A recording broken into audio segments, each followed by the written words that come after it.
Hoje é Dia Internacional de Eliminação de Violência contra a Mulher. Dia mais especial, com produto na coceda da paraquedo ribeje.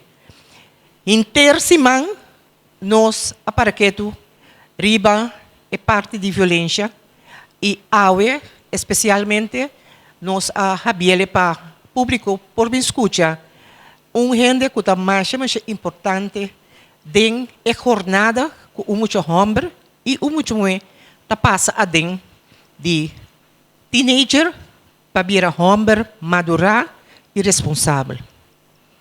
Na 2009 cedo a começar projeto nós temos aqui no Padre Paulino de Anglican Church com o defunto Nelson Coffey como psicólogo. Nós temos projeto que estava chama CRA, Conexão Real com a Alma. Nesse projeto aqui, nós temos hope experiência de com a gente homem não estava conta com para muita, para gente grande, na mesma será busca na caminho.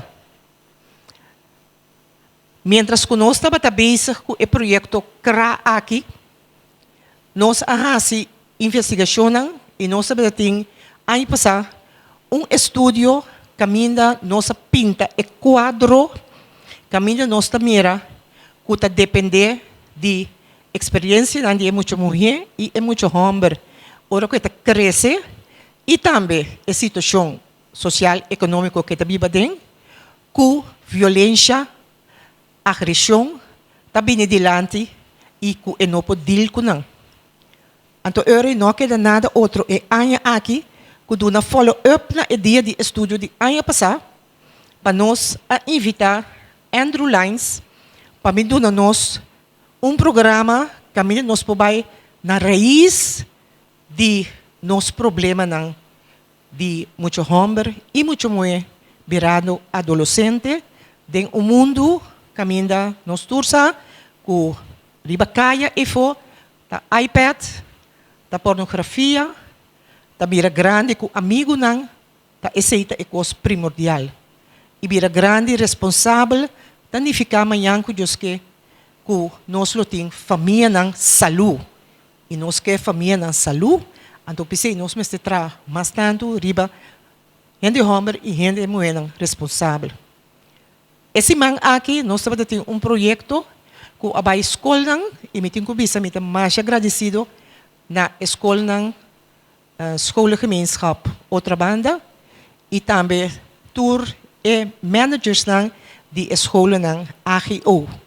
Nós tour saco nós tem escola ng de AGO que está crescendo, caminha mais tanto tá muito ng que nós tá aí den Techno Future School e push outs ng tabini. Techno Future School aduna nós mais experiência e mais insight den e vida ku e muito homem e ku akai fiscal ku akai será ku akai ribacaia ta passa dentro.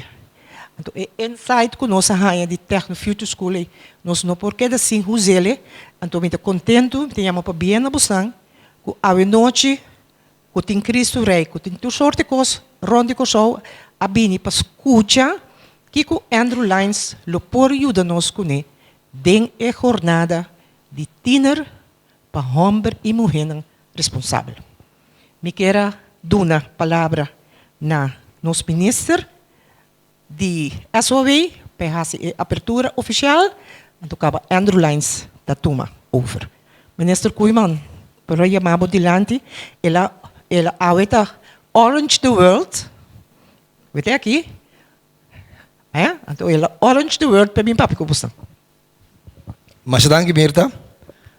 Me tenho seguro não é nem que não escuta a minha noite, não escuta Andrew, Deus nos atende, mas chama cortico. É tópico aqui um tópico mas é verdade, me mês a dedicar tempo na dia dor de trando riba obra de fundo Roy Evers a sinto como enviante ela trampida que ela passa da daquele lugar Luna Blow. Diego político não me serve aporte, então ela usa parte de obra. Então, verdade, sim, mas nós seguramos não, pero não é tampouco. Hoje em dia, mais e mais. A mim, por exemplo, me tata do nome educação sexual Den, segundo de 5 segundos. Etapa da ribe dia como me será sali ba Holanda. Então, ela passa inteiro ano, vai hopi pressão, me tem seguro, que com minha mama tá pleita, com minha mama tá puntre que dia tá conversar comigo. Só quero me tá bem eficaz, hein? Então, etapa da hopi nervioso, ela evita me pare bia vai lamang, vai punda, vai den kunuku, vai tu sorte caminda, sem papia. Então, é dia como me será bula ba Holanda, da 1975. Antori ela bisami boy mita sinti kita tem tensão ela donami mi informação de sexualidade de 5 segundos da hopi qualquer hora não me contei pero babi acaba na bem para escutar venir Andrew pero das nada hopi nossa experiência hopi de nós não é nada de informação bem do escuta é grande não começa nossa e que tava da hopi de formar pois nós mestre na hopi atenção e tempo para formar nossa gente não passamos a qualidade de vida e desenvolvimento que o país está passando tanto que o notin hopi não homem e mulher bom formar que tá hanya e informação não correto lo batingo hiba hopi luta gasta hopi sem para costar que para evitar e a mim também sempre takes a village to raise a child não te dimite dicho africano pero realmente cada mucha está dependendo de nós todos primeiro que não tinha pastor aqui na igreja lo batimos que na renda de deporte, na de cor, tur renda que é líder, mas essa responsabilidade com a carga para ajudar guia nos muito não. Mas daqui para estar com aqui não, então vamos sentar para nos escutar, senhor Andrew. Danke, minister. Andrew, the floor is yours. Thank you very much, Mirtha, and thank you to the ministers for coming out tonight. Thank you for the introduction. Thank you to Mirtha for the invitation to be here, to Father Paulino for initially getting in touch way back. I looked at the email this morning and it was January the 29th when you contacted me. And so thank you for seeking, the internet to find something to help. I'm going to speak in Australian English. Is that going to be okay? If there's any issue, just put your hand up. And Benito here will be able to translate. Will that work okay for everyone? Yep, I won't go too fast. I wanted to acknowledge Seda, and also just wanted to acknowledge in Australia and New Zealand, today is called White Ribbon Day, and people wear a white ribbon. So that's the same international day for the elimination of violence. I asked you to pick up a couple of feeling cards. One of the things I'd like to do this evening is give you the experience of some of the strategies and methodologies we use in the RITE journey in the schools. And we've created these feeling cards because one of the things we've realised is that with young people, if you imagine a 14-year-old boy and you say to him, "How are you?" he doesn't have many words to respond with. Usually when I speak to teachers, they'll just say he probably has 2 words he'll say. Fine, or okay. And what we're trying to do is to build emotional literacy in the youth. And so I've actually picked up 2 myself for today. I'm feeling abundant. I've had a wonderful week here. It's the first time I've been to Curaçao. And it's a beautiful country with beautiful people, and we've had an abundant time here. On the other hand, I'm feeling solemn. I'm not a big fan of saying goodbye, and I've made some lovely friends this week, which I will feel I'm sad to say goodbye to. What I'd like you to do is to share the 2 cards you picked up and why you picked them up with someone sitting near you. I'll give you 2 minutes to do that. Off you go.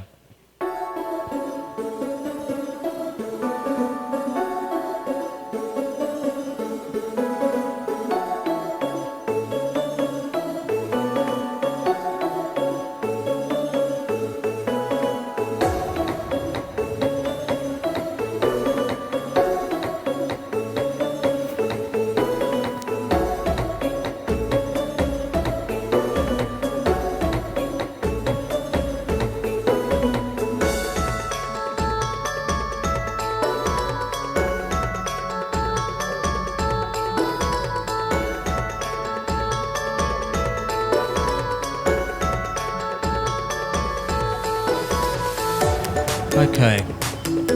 Thank you for sharing.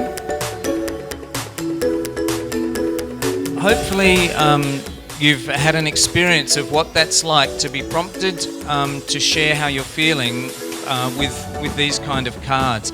I think if when you had have walked through the door, if I had have asked you how you were, you probably wouldn't have said either of the words that you've picked up, except you are feeling them.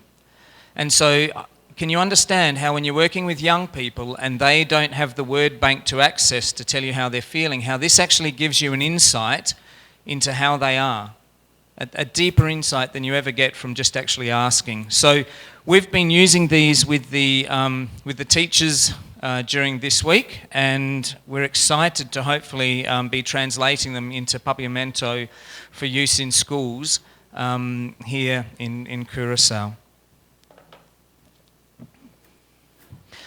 One other thing I wanted to tell you about was a book that I purchased at the airport a couple of weeks ago. And I did this actually, and I didn't really make the connection between working here in Curaçao in the Dutch Caribbean and the fact that this subtitle of this book is actually Bringing Up Children the Dutch Way. It's written by two women who grew up in the Netherlands but have since moved interstate and married men from different countries and are raising children in I think, the US and the UK. And so the studies show that adolescents in the Netherlands are the happiest kids on the planet. And they did some research with the particular guy who's known as the happiness professor, I think. And they said, what is it that actually, why? What would you put it down to? And there were two things. The first thing was he mentioned that in Holland there's less of a tendency for overparenting. They do more in what they call independence training. That is, they grow their children up to be independent and leave home. Whereas what we're noticing in a lot of other Western cultures is what we call helicopter parenting, where parents hover over their children, making sure that they're all safe and okay, and that actually prevents them growing because it squashes them. The other thing, interestingly, in that second paragraph that this professor mentioned is the fact that in the education system, in Holland they use more of a coaching approach than the example he uses from France, which is very much the teacher out the front telling the kid what they should do.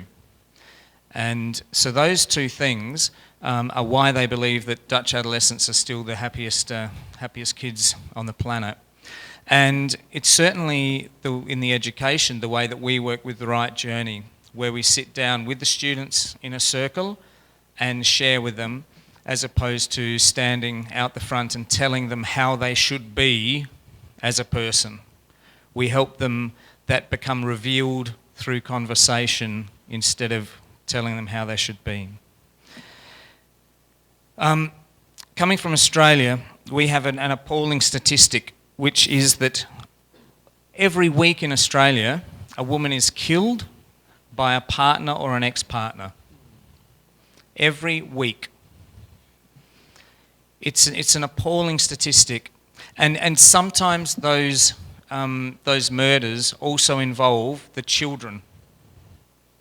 In a township fairly close to my city, a dad chose to drive off the end of a pier, a jetty, with his children in the car, and they all drowned. This was just about 1 year ago. And so, for me as an Australian, this, trying to eliminate violence and trying to raise boys who aren't going to do that is really close to my heart and very important to me. There's just been some research done as well in Australia which is around this idea of a man box, and I hope I can explain it to you properly. Imagine there's a box, and inside the box is the man that boys expect they're meant to be as they're growing up. It's a stereotype, and it's what a guy is meant to be. If a boy exists or does things or wears things or does sport or anything that's outside of the box, they get teased. Yeah? And how they usually get teased, and from having chatted to the teachers here in Curacao, it's exactly the same. They will either be called gay or a girl, a female. If they don't do the activities, look the way you're meant to, which is in the man box. Interestingly, there's also a female stereotype. And females who don't fit in that stereotype, they get called gay, a lesbian, or they get called a boy, macho, or butch. And what this does is it makes it really hard for boys and girls who don't necessarily exist in the box to stay outside of the box because they're getting teased, and the easiest thing is to go back into the box. Does that make sense? And so what we have is this recurring theme of the stereotype because it's really hard to challenge it. We had a teacher the other day explain that as a boy he did ballet. Now that's not in the man box, and so of course he would have been teased at school for doing that. And what they've found is that this man box is alive and well. It still exists. Even though in our 21st century you'd think things are changing, they're not changing terribly rapidly. The other thing that the research showed was that this man box and the pressures are incredibly unhealthy for both the boys and men who are obliged to still fit in it, and the girls and women who live in the society with these men who still exist strongly within the box. So the man box is unhealthy for everyone. And finally, there was this note that we need to do something about it. And I'm very proud that we've been doing RITE Journey and talking about this stuff with boys for 15 or 20 years now, trying to shift the man box, break the man box down and say to the boys and the girls in our girls program, however you are is fine. And we want you to feel free to express who you are as a person. So girls are growing up in a world that's quite different. This activity was done by a teacher recently, and she asked them to write on a card anonymously, what don't your parents know about social media? And this is what they wrote.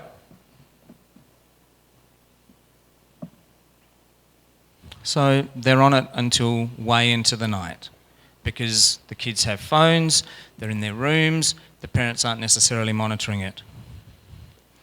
This girl talks about swearing, talks about getting nude photos from boys she doesn't know, talks about making fun of everyone. This is the same here in Curacao from what I hear from teachers.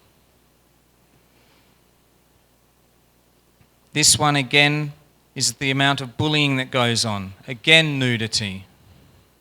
It talks about secret accounts that kids have worked out they can have. There are apps that kids can have that hide stuff, and parents have no idea. Apps that look like it's a calculator, but it's not actually. It's hiding nude photos. One of the things that I am aware of is I think as a parent I've got 7 children, 4 of my own and 3 stepchildren between the ages of 7 and 23. And what I realise is I'm completely disconnected to what life is like for them as young people because I didn't have any of these things. I didn't have these pressures. And we'll talk about them a little bit more later. The theme of this year's Day of the Elimination of Violence is Hear Me Too. And I just wanted to talk to you about an experience that I had on Friday working with a group of boys in at Seda at Johnny's school. We were doing an activity with drums. So one of the really important things I believe in working in the social emotional realm with students is you need to have strategies and different methodologies that they enjoy, that are fun, that then you come back and you talk about the lesson. But they're enjoying it in the moment. So we do an activity that's basically a call and response activity. So someone plays a particular pattern on the drum, they then pick someone else, and they have to play it back exactly the same as it was played. And we talk about how that's easy when we are just listening to noises. But so as humans, we're not great listeners when we listen to words. And I use the quote with the students by Stephen Covey, which says that as humans we tend to listen with an intent to respond rather than an intent to understand. So when we're when we're listening to someone, we begin formulating our response. So part of our listening shuts down because we're actually planning what we're going to say next. And so I say to the kids, a way to feel completely listened to is just like call and response drumming. So if I say to you, I'm flying out on American Airlines tomorrow at 7:46 a.m, you say, so you're flying out on American Airlines tomorrow at 7:46 a.m? And I think, you listened to me, thank you for that. And you didn't start thinking about, oh gee, that's an early flight, or how you're going to get to the airport at that hour, or what you're going to be doing at 7:46, or the last time you went somewhere on American Airlines. You've just listened to me and what I've said. After we did this activity with the boys, I asked them, who is the best listener in your life? And we went around the 4 boys. The first boy said his mum. The second boy said his mum. The third boy, whose mum has died, who lives with his grandma, said his grandma. And the fourth boy said his mum. I then said, who's the worst listener in your life? Father, father, father, father. 4 out of 4. How is that? Why is that? And what can we do in response to knowing that as dads ourselves, but as men in the community who are working with boys and men? How do we get them to understand? And what happens with those boys is I haven't said to them, men don't listen well. They've just done that little task and they walk away with that understanding without me having to say anything. That's from having a conversation. So hear me too. We're talking about that with girls and women. But what about these 13, 14 and 15 and 18-year-old boys? I think they'd be wanting to say that to their dads. Where do our boys learn? I want to tell you that when I get boys in my class in Year 8, which is the first year of high school in South Australia, I ask them, how many years of a male teacher did you have in primary school? The average has been 1 of those 7 years. That's over 22 years I've been asking that question. So what I've realised is that boys don't have men in their lives very much. How do you learn to be a man? You sort of have to have some men there. And what I've realised is that's not the case. Mums, women and female teachers do a wonderful job. But there are some things that boys need to hear from men. And that's important. And so when I realised this, I guess I started to think, look, I need to do something about this. I need to be talking to these boys. I grew up the son of a Baptist pastor and the son of a nurse. And there were some things about, I feel like I had a blessed upbringing. I heard in my patchy understanding of Papiamento, the minister, say earlier that it takes a village to raise a child. I was very lucky to grow up in a church environment where I actually had a village. What I notice about most of the young people I teach today is the village has gone. These boys, if dad's not at home, there's no other bloke around who picks up the task of looking after this lad. The place the men are is actually in the schools that are having contact with them. But what I found when I was in school and teaching was that I didn't have time, really, to sit down with these boys and have these conversations. Because the curriculum is so tight to do curricular stuff that if I want to ask a boy how he is and have a 30-minute conversation with him about how he's working with his anger, that it just doesn't happen. And so what I realised was we actually need to create time in our education, in our curriculum, for these conversations to happen if we want to grow up wonderful human beings. I think in Australia, schools do a very good job of creating students, tertiary students. I don't think we do a great job of creating independent, wonderful human beings. And that's something that I want to make a difference to. My dad, great man, very good pastor, but he wasn't a good listener. That's a bit of baggage I've received from my dad. He wasn't a good listener. Some heritage, some good stuff I've received from my father is he is an emotionally intelligent man who I watched preach for many, many years, and he wore his heart on his sleeve and was very honest and upfront about how he was as a human in front of other people. And that's some heritage I've got from my dad, and I stand here proudly now doing the same as him, just not in a church. I'm going to get you to think about either your mother or your father. Maybe it's good for the men to think about their dads. What's a piece of heritage you got from your dad? So it's something good, a good quality, something about being a man that you learned from your dad which is positive and you'd like to replicate. And then what's something negative? What's a piece of baggage? And for the women, maybe you can think about your mother, or feel free to think about your father as well. And again, I'd like you to share that with the people next to you. I'll give you 3 minutes this time, because clearly my 2 minutes last time wasn't quite enough.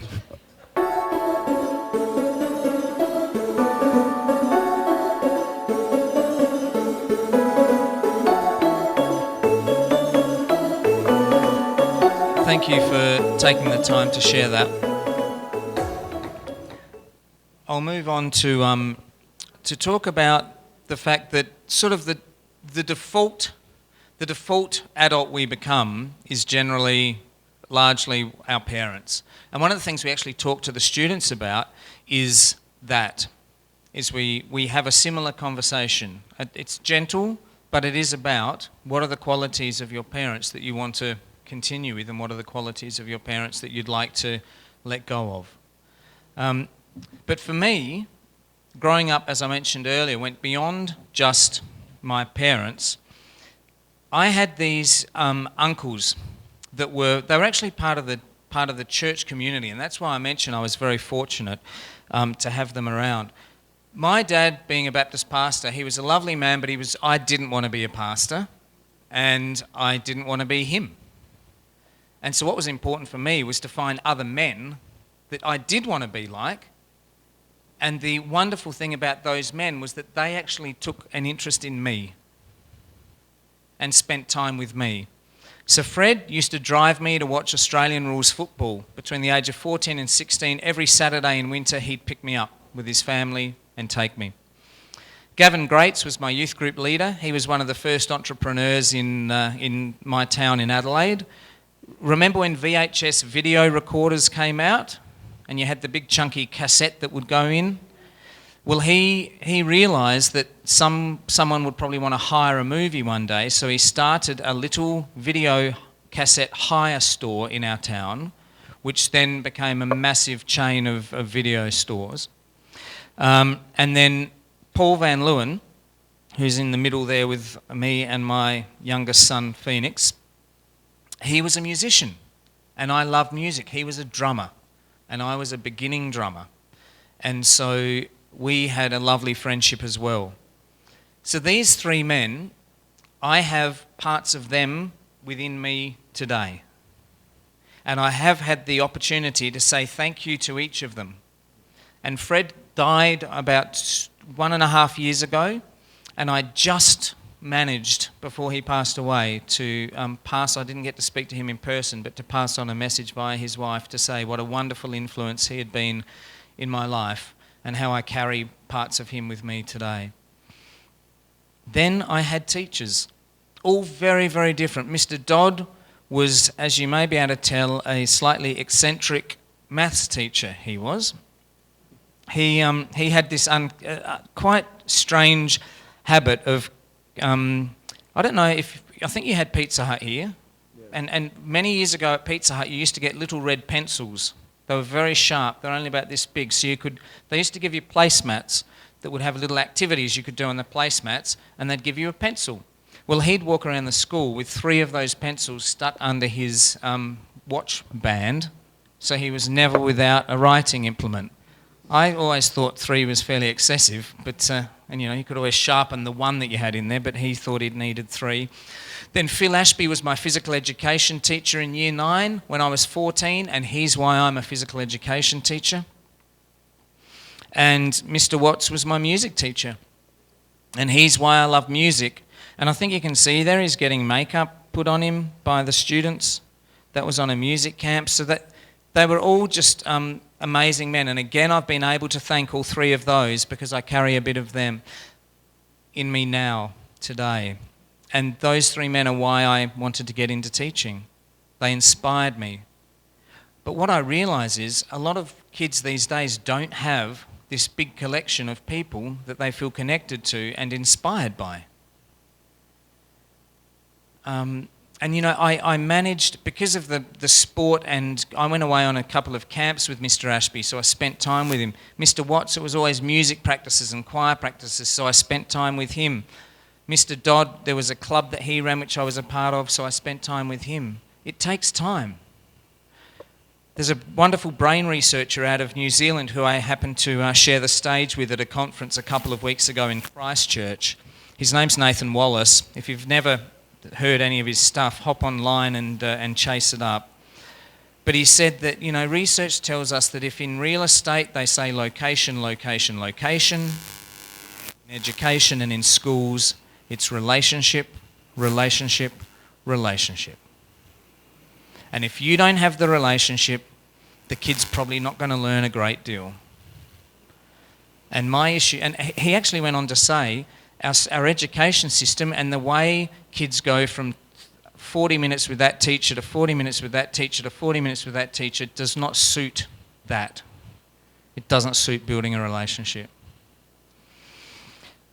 So, I'm actually going to change this from being the most positively influential teacher to just who was the most positively influential adult in your life when you were about 14 or 15, but I want it to be outside of family. Does that make sense? So not in your family, but if you go outside of your family, who for you was the most positively influential adult in your life at, say, 14, 15 or 16? Again, I'd love you to share that with the partner.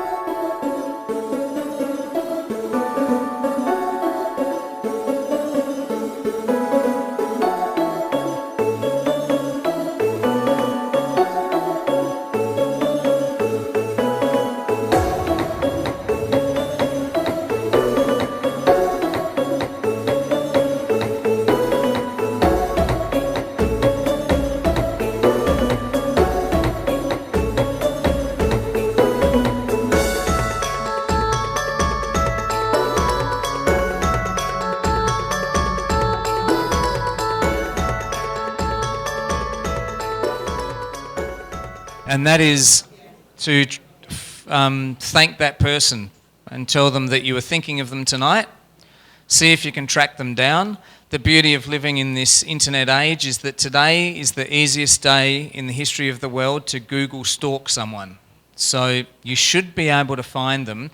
For some of you, we do this activity as part of the training for the teachers, and we do this task on day 1, and then on day 2 in the morning, we check in. It's always fun checking in with teachers to ask them how their homework's gone, because half the time they're making the same excuses that the students do that they would be complaining about. But if you can, and it's just lovely hearing the story. Sometimes someone's passed away and they'll just come in and read a letter that they've written to them, or they've contacted the surviving partner of that person. And then I talk to the teachers about, I wonder if in 20 years' time you'll get a call one day. Are you going to be that person in someone's life? So, see how you go. See if you can track that person down and say thank you for the role they've played in your life way back then. So I started thinking about what does make a good man? There's an Australian psychologist who's written a book called Manhood. Steve Biddulph is his name. And he talks about the fact that a good man has both strength and heart. So there's that element of backbone and being able to get stuff done, but also of being caring. So the blend of those two things. And I wasn't really seeing that much in the students that I was teaching, because the man box generally doesn't encourage heart. It encourages strength, but not necessarily heart. And I thought, how can we make a difference? And also, how do we best help our women and girls?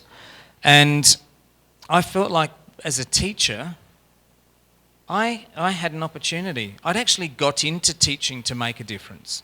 That's why I was teaching. And as I mentioned before, I just found that the curriculum was a bit too tight for me to really make a difference. I'd try and study a novel. I studied physical education, outdoor education, which is bushwalking and sailing and kayaking, and I also studied English. And so I tried to choose novels to study, which I thought would create wonderful conversations with the students. So I chose The Outsiders, or things like where I thought we could have a great conversation and maybe I could make a difference there. But the pressure was always on to get the next piece of work done, and so the conversations were very brief. But I noticed that around a campfire at the end of a day of bushwalking, when we sat down, started cooking our dinner, and I said, "How are you going?" That's when the students actually opened up. They would talk about how they were, and I'd tell them about how I was going, and we'd have these amazing conversations. And that's where I felt like we were making a difference. But that was only 2 nights every semester with a particular group of kids, and I thought, I'd like it to be happening more. So I thought, what if I go back to school, I get all the tables out of the way, we go and sit outside on the oval. We won't have a campfire probably, but I'm just going to sit down with them and ask them the same question. Would they have the same response? Or would they say, "Oh, Mr. Lyons, don't be silly, we're back at school, we're not going to talk about this stuff here"? And what I found was, they'll talk. Because if you show an interest in them, that's what they're craving for. They're craving for connection. Relationship, relationship, relationship. And so I found that if as teachers we create the time and the space, we can have some amazing connection and conversations with students. And we can actually change lives. So I wanted to educate and have conversations with our boys about being good men, and I wanted to empower our girls as well. So we ended up developing the RITE journey. But as I was wondering about, what used to happen? How have boys become men historically? And I started doing the research and sort of came across Arnold van Gennep, who wrote this particular book, and he studied the rites of passage and initiation processes around the world and realised that there were 3 moments that generally happened in all of them. There was a separation from what was normal, there was a transformation, and then they incorporated back into the community as a different thing, as a changed person. And in our Indigenous Australian boys' initiation, they call it a walkabout. The boys and the men go walking. They leave, there's a ceremony, the women wail because they realise they're losing their boy. And when the boys come back, they're not actually allowed to look into their mum's eyes for 1 year after initiation, because they realise it's so easy to just drop back into being a boy. And they're saying, no, you've got to stay being a man. So there was also this idea of the intentions in rites of passage to educate the young people, whether it was girls or boys, about being a woman or a man. There was a celebration of this shift, and then an expectation. And that's what I think we don't have. We just don't have this anymore. So we have a lot of 35-year-old boys wandering around. We've got a lot of 35-year-old boys who are fathers who don't listen to their kids. So how do we shift that? because in our Western culture, we haven't recreated this rite of passage. This is what they do in Vanuatu. These guys have to get a couple of vines, tie them to their ankles, obviously tie them to the bamboo structure, otherwise that's going to end badly, and leap off. And the aim is to get as close to death as they can. So they're actually meant to hit the dirt, but not break their neck.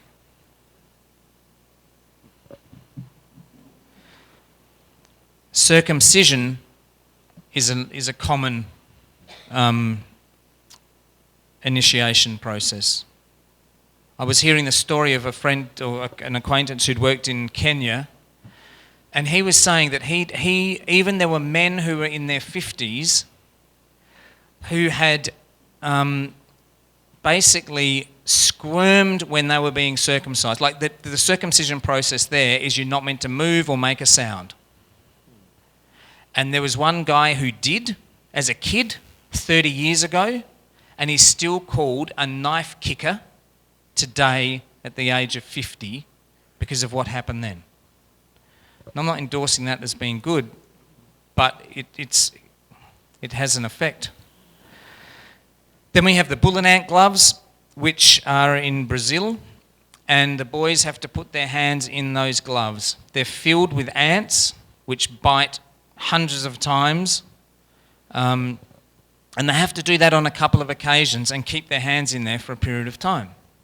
So for boys and going into manhood, this initiation was often about pain and challenge, facing death, proving that you can do it.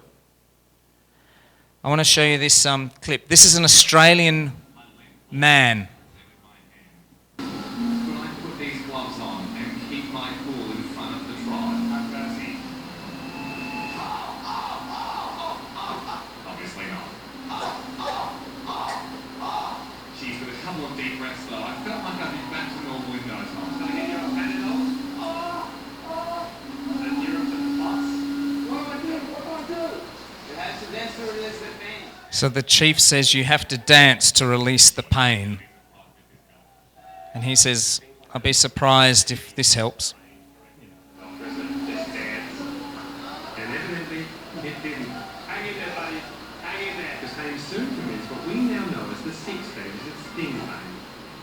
Shrieking. Refusal to dance. You have to dance. This is the last time I'm going to screaming /and/or swearing.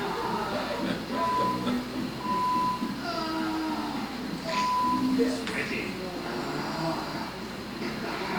Sun shaking.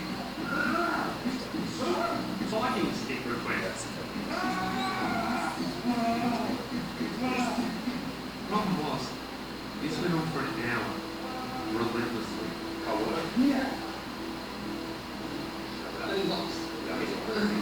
Toxin in the ants generates the worst pain a human is capable of experiencing. There was nothing to do with nothing, so I essentially stood by in shock at the reaction. Just not stop. We later found out that not only do these ants sting multiple times a second, but they release a pheromone telling any nearby ants to also sting. Oh, dear. Anything's done 100 times over.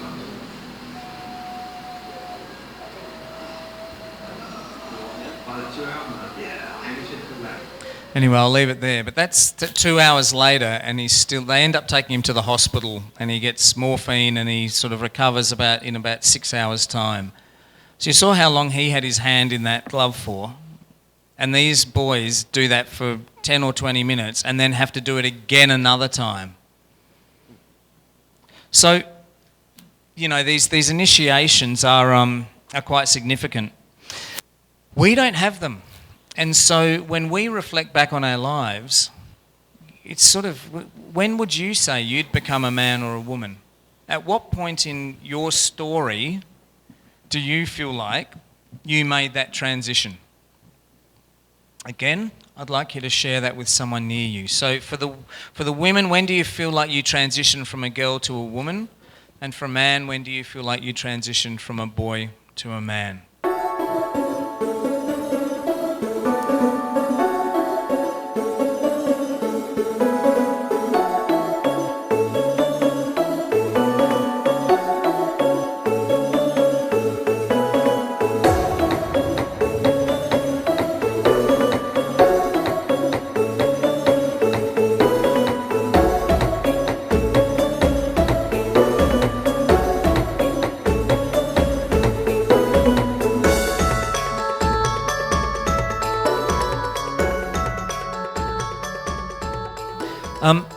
Is anyone happy to share what they mentioned? Maybe a man and a woman? Thank you. I just want to say something before that. Yes. Say that happens, that doesn't happen anymore in the world, but I think it happens in the games. Yes. I didn't. Yes. That's why a lot of guys, boys like games, because it happens in the games. Thank you. That's a very valid point. Thanks for raising that. Yes, I told my friend here, I came then I went to Holland to start the transition to place, because then I was on my own. Yes. And I'm realising that that's a common experience for Curaçaoan people who go and do their tertiary education in Holland, that's the defining moment, because suddenly you're away from home. And an interesting thing is that in the UK that generally happens, in the US that generally happens, people leave home for tertiary education. In South Africa, I think that also generally happens. In Australia, it doesn't. In Australia, generally people stay and study in their own city. So that's quite unusual.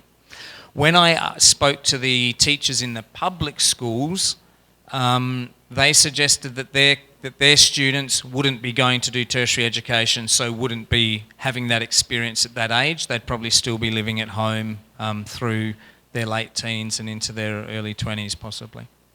A female who's happy to share?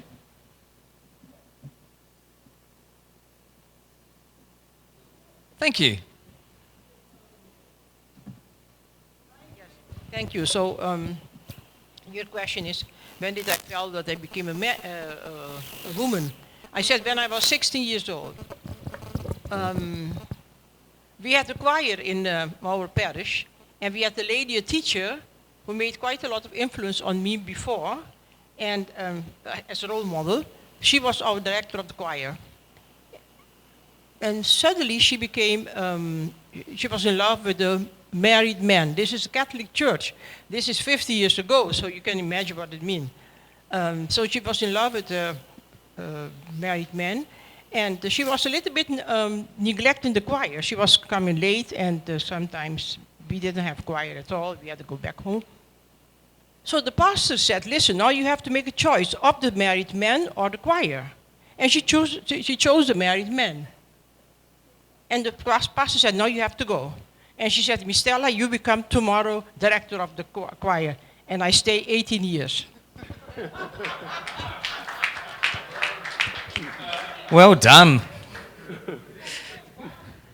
It's a common story in that it's forced responsibility that suddenly comes upon people that makes them grow up sometimes.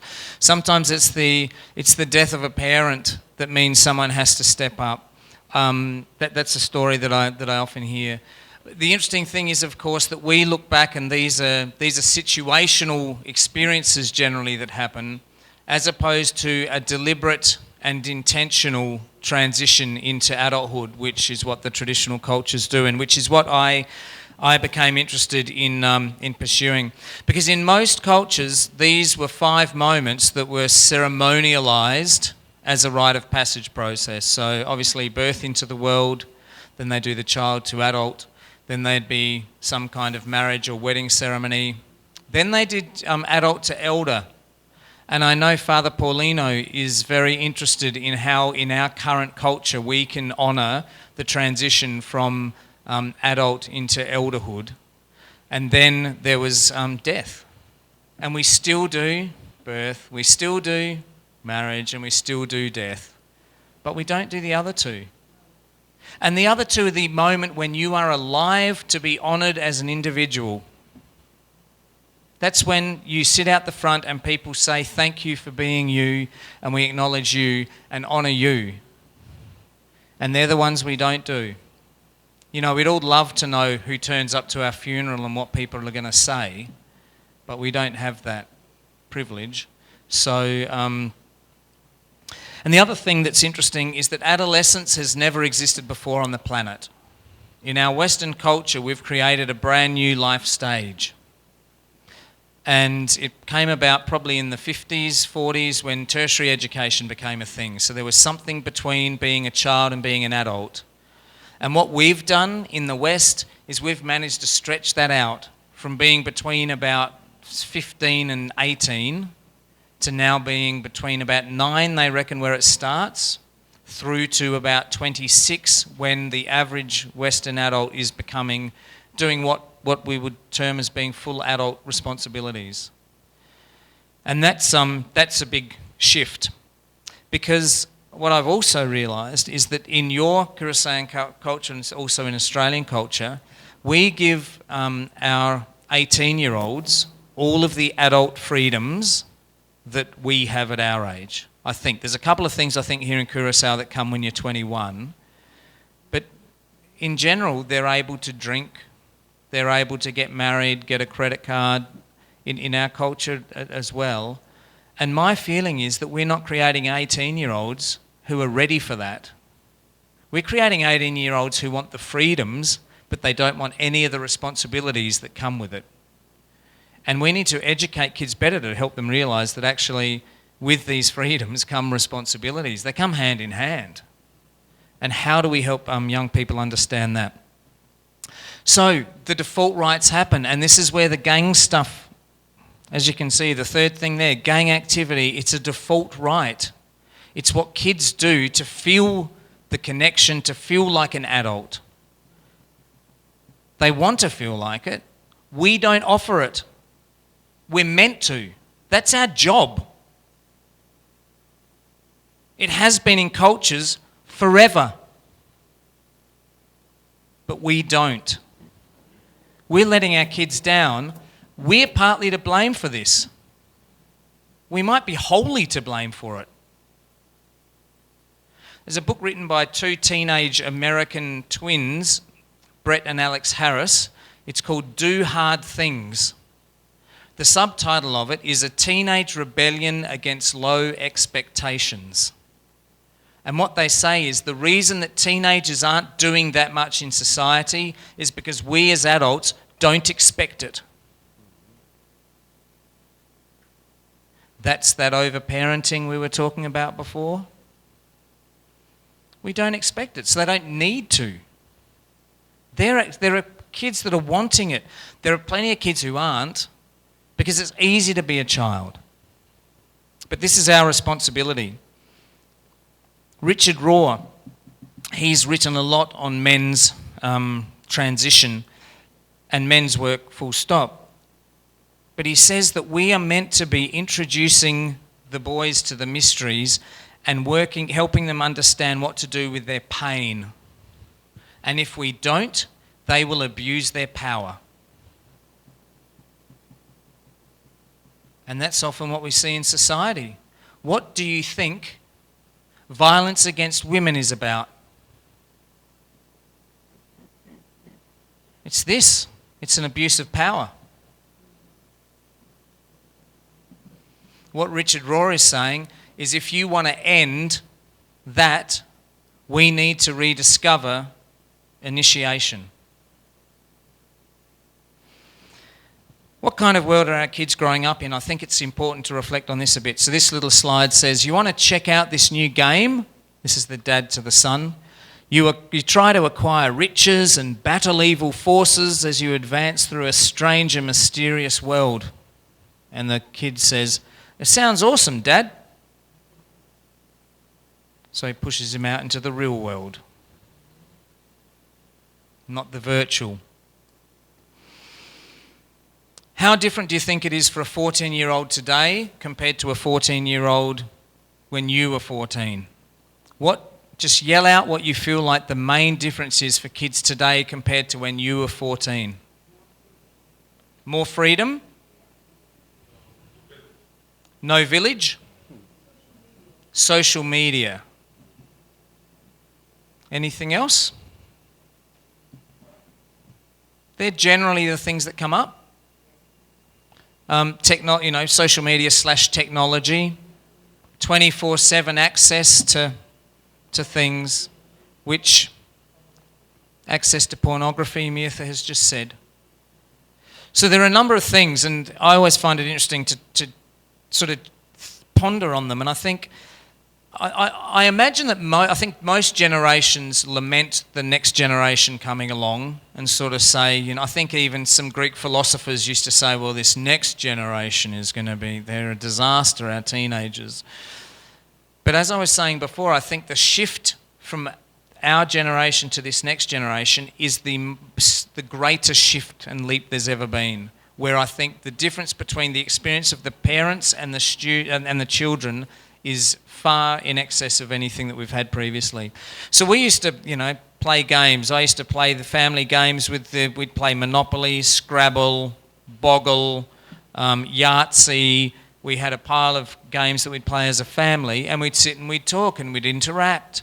Whereas if you go into most houses today, if everyone happens to be in the same room, which they're not necessarily, that's what it's like. So to learn to be human, you have to interact with humans. You're not going to get that from a YouTube clip or a how to be human, you know, computer program. It's really important that young people spend time interacting with other adults. We used to all eat around the table. There'd be a blessing. There was some reverence. We'd have conversations about how we're going. Now, it's often in front of the television. It's often with phones at the table. It's, you know, sometimes it's not, families can't even orchestrate all being there at the same time because of work commitments and sport commitments and other kinds of things. We used to have a phone that looked like this. If you rang up a friend, you'd probably be standing in your kitchen or somewhere, and you had to speak to your friend's parent first. Do you remember that? You actually had to engage with an adult, and you had to sort of put on your adult hat and say, yes, hello, Mr. Smith. Yes, I'm good, thank you. Yes, school was fine. How are you? Yes. You rise to a different part of yourself to connect with an adult. Now, kids just do it via themselves. There's no need to have the interaction with the adult. And a lot of adults today, one other thing that sometimes comes up with the difference is the respect that's shown from young people to older people these days. That's shifted a little bit. The other thing about this particular image is that that girl has 24/7 access to her social media account on that phone. When I was a kid, if I was getting bullied at school, I'd go home, and the only way I could get bullied at home was a kid coming and knocking on my door, to which my parents would probably not let them in. A kid ringing me up on the phone, my parents probably wouldn't pass the phone to me, or a kid mailing me a letter maybe.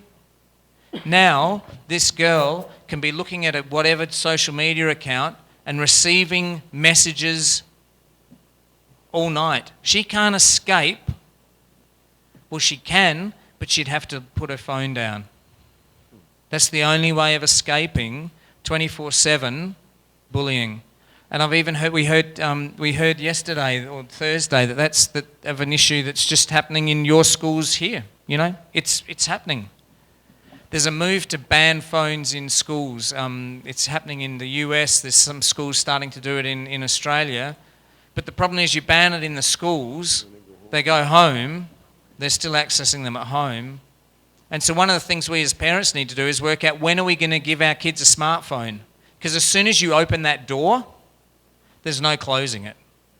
As soon as you give them access to the world, the internet world, that's it. You've actually lost control. This is the kind of trampoline we used to jump on, probably. That one doesn't have any padding at all, and I don't even think it's got all the springs that it's meant to have to be a functioning trampoline. Many of them have fallen out. But this is my stepson, Cody. He jumps up and down on that. This is what they're selling in Australia these days. This is the trampoline that's going to be in most homes. My question is, if that girl isn't learning to assess risk in her backyard with fairly low stakes, when is she going to learn to assess risk? Because what Cody does every time he bounces up on that trampoline, like you and I used to do, is he says, am I still in the middle? Am I still in the middle? Am I still in the middle? Oh, I'm a bit too far to the side, I've got to get back to the middle. Every time he's bouncing, he's assessing risk. He's learning to use his judgment. He's learning to keep himself safe. If you put a net up, they don't need to do that. When are they going to learn? Because we don't only put nets up around our trampolines, we actually put our nets up figuratively around our kids in a whole lot of other ways.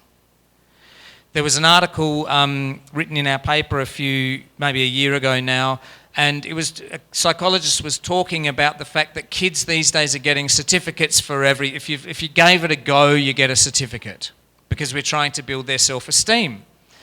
What he said was that we miss other stuff in building the self-esteem. And he gave the example of a mum who rang him up. The child's goldfish had died during the day while the boy was at school.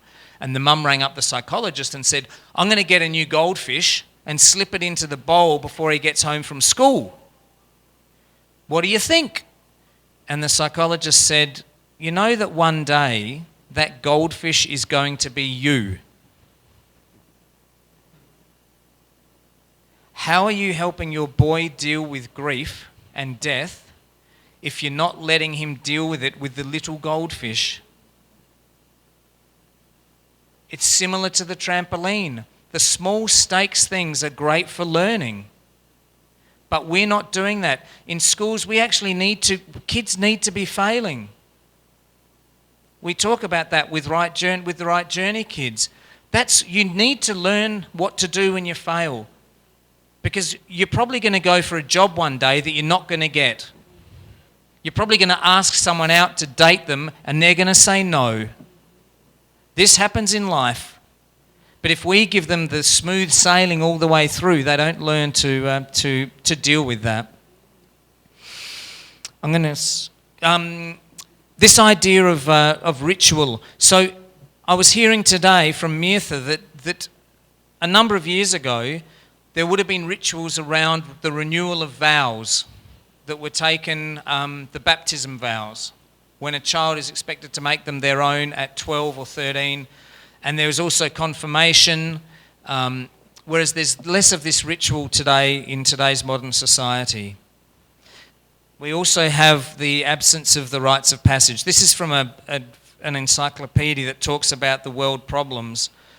And I'll leave you to read it, but it's basically saying that when there's no expectation of what roles to fulfill, because we don't do this in society. And that's important for us as the adults to lay that out for the young people. I enjoy showing this to the teachers because they get this. So in the old days, if we got a bad report card at school, we'd be a bit worried about going home, because we know our parents would hold us accountable for our report card. And they'd say to me, Andrew, what is going on? You've got to do something about this. Do you know what we experience now as teachers? Is we have parents, kids coming into us and saying to us as teachers, what are you going to do about this report card? Does that make sense? Teachers experience it. They experience it here because we were talking about it on Thursday and on Tuesday. It's very alive here in Curaçao. And what it's doing is teaching a child how to blame other people. It's teaching a child how not to take responsibility. And one of the major shifts from child psychology to adult psychology is taking responsibility. Back in the old days, that was the Batman that was my superhero. You look at his, I'll show you this image. That's the new one. So you can see that the Batman that I wanted to be, I've got a similar body to the Batman that I wanted to be, the old Batman. I grew up thinking I could possibly be Batman. That's a possibility. If I really wanted to be a superhero, that'd be okay. But you look at today's Batman, and I'm not being that. That's I like to think I've got a good build, but that's very, very beyond. So what does that do for boys and their body image? And then what about girls? So this was a video clip that was around when I was 14. I'm going to play it for you, a little bit of it. Some of you may remember it.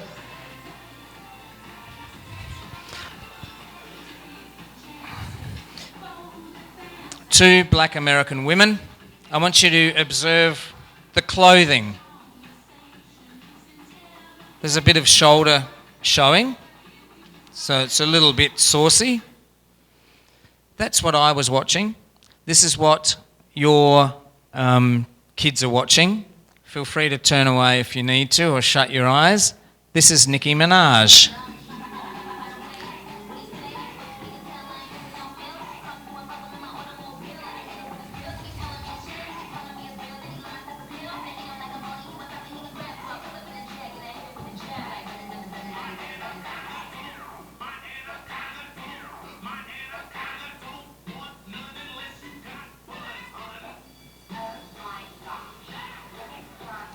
Okay, that's enough. What does that do to a boy? You know, I was watching Mel and Kim on a screen that was about the size of my laptop when I was 14. That's how big our TV was. Now kids are watching Nicki Minaj's behind on a television that's probably got her life size. I grew up when I don't even think that video would have been able to have been shown on television because of the censorship rules back then. Whereas now Nicki Minaj is on our Australian television at 10 o'clock in the morning on a video hits program. You can probably get it on cable, and it's just going in people's rooms, you know, lounge rooms. Kids are growing up. That's soft pornography. What does that do to a society? Because, of course, when we were kids, you may have stumbled across a Playboy magazine as a young lad. You might have seen some still nudes. Now, we have kids with 24/7 access to hardcore pornography. In Australia, the statistics say that every 14-year-old boy has watched porn. I imagine it's the same, pretty similar here. 86% of pornography has violence towards the woman. How do you want to eliminate violence towards women when every one of your boys has watched violent porn? And what do we do about that?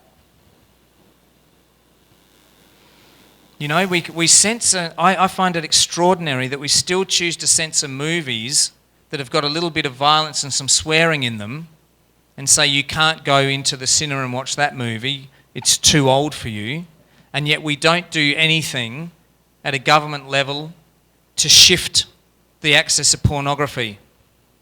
It seems nonsensical that we would let... Like, I'd prefer kids to be going to watch, you know, a bit of violence and swearing. How do we do that? It's a big question, and I'm sure the answer isn't easy, but our kids are growing up, this is what they're watching. This is their sex education, because no one's actually telling them the other stuff. No one's sitting down with them and saying, hey, porn sex isn't the same as real sex. No one's saying, if you do that, that's borderline abuse.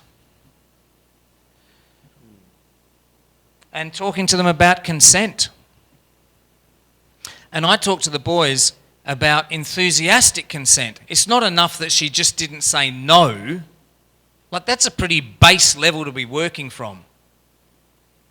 You want her to be saying, yes! Who's having the conversations with your boys about this stuff? Who's talking to them about porn and the effects of porn? Because it's a very, very real... I happened to MC a symposium at the University of New South Wales, which was called Porn Harms Kids, and it had academics, sociologists from all around Australia, and they are just saying this is the biggest social experiment on the planet, and there's no control group, because there's no boy who hasn't probably watched porn. So we don't actually know what this is going to be. And what kind of models of men do we have ruling countries? We talk about this shift from boy psychology to man psychology. And it's very hard, you know. There's a lot of conversations we can have because there's a lot of men in power who aren't doing a great job of living out man psychology, respectful man psychology. So we're trying to teach these kids, you know, that quote from Donald Trump, it's okay to grab her by the pussy. Yep, that's a leader of the United States who's saying that's okay. How do we work with that? Who says to the boys that's actually not okay? So having these conversations with boys, sitting down with them, giving them time is important, and so that's what really the RITE journey is about. There are a number of transitions from child psychology to adult psychology which we talk to the kids about. The first one there is really important. This shift from, as a child, life is about me and what I can get. That's normal. You just, you know, we learn to throw a tantrum on the floor in a supermarket and then we'll get a lollipop. But eventually you're meant to stop throwing tantrums. As an adult, life is meant to be about others and what you can contribute. What do you have to give? And so in the RITE journey, we take the students on that process from going from life is about me to the end of the year where we're saying, actually, what are you going to give? Because that's adult psychology. The other thing is, you know, life is easy is child psychology. So if you expect life to be easy, you're living out of child psychology.